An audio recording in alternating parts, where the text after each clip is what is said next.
Bueno, pues dentro de mi carrera pianística yo creo que lo más importante es eso, es tocar el piano. De qué manera, en qué repertorio.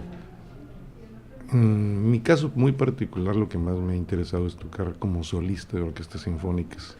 O sea, ese repertorio me apasiona como pianista solista, como pianista como instrumento, ¿verdad? Como instrumento el piano.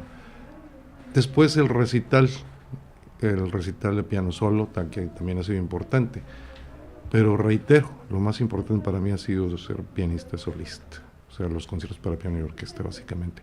O para dos pianos y orquesta también. Eso se ha facilitado por razón de que uno de mis hermanos también es pianista, entonces podemos tocar a dos pianos. Y lo hacemos pues, cuando podemos, cuantas veces podemos. Pero aparte de eso, el otro terreno que me apasiona es el canto, la voz humana.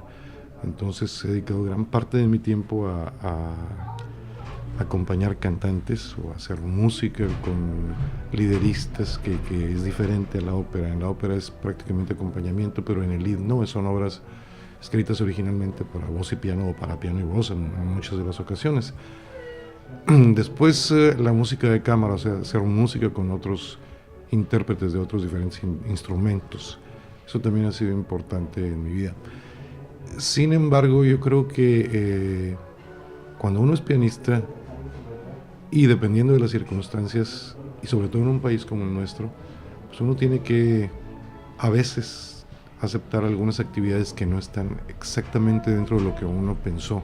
Yo creo que la música es un índice de desarrollo cultural en cualquier país que amén de servir como parámetro cultural, sirve para enriquecer el espíritu, que muchas veces por las diversas actividades de índole industrial o comercial, como usted decía, el espíritu se ve un poquito abandonado. Entonces la música viene a contribuir a equilibrar un poco la balanza humana en cuanto a un individuo ideal, entre paréntesis. Es decir, que no solamente produzca, trabaje, sea obrero o sea gran ejecutivo de una empresa, sino que aparte sea una gente con mucha calidad humana. Y eso pues lo brindan las fibras espirituales del arte, no solamente la música, todas las ramas del arte. Pero yo creo que la música es un sector importante de estos ingredientes que el humano necesita para desarrollar el espíritu, más que nada.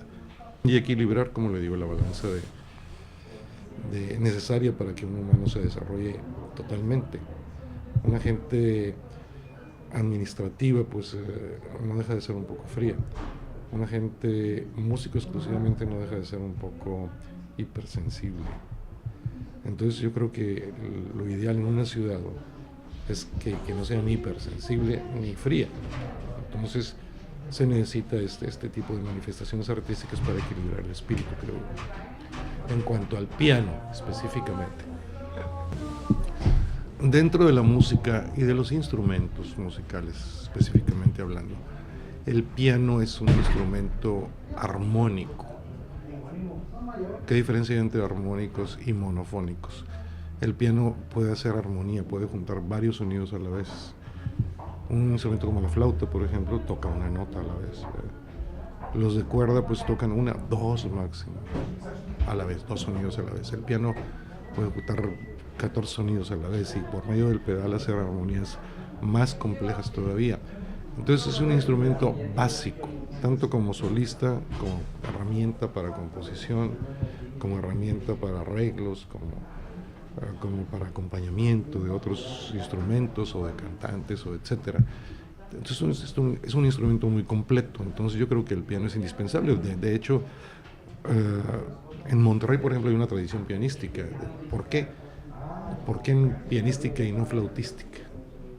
Pues precisamente yo creo que es por eso, porque el piano es un instrumento totalitario, es decir, hablando en el buen sentido de la palabra. Es un instrumento que cubre muchas necesidades cuando no se dispone de la gama musical que proporcionan los instrumentos. El piano suple.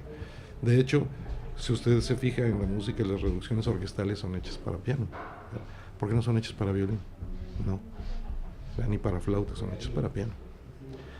En determinado momento el piano trata de suplir dentro de las limitaciones correspondientes la orquesta, por ejemplo, en determinados momentos, como ensayo, en fin. Y a veces en funciones, cuando no se dispone de una orquesta ni se dispone de presupuesto, entonces se recurre al piano como sustituto de la orquesta. Yo creo que por eso es muy importante el piano. Aparte de eso, pues el piano se utiliza no solamente en este ámbito espiritual que le mencionaba, sino también como un modus vivendi de muchos músicos. Es decir, se necesita un pianista en un kinder, se necesita un pianista en un bar, se necesita un pianista en un grupo musical moderno, aún en las ondas estas gruperas, ¿verdad? Se necesita o un piano, un teclado equivalente o un acordeón, en fin, algo que tiene teclas, ¿no? Entonces el piano está presente prácticamente en todas las manifestaciones artísticas de una ciudad.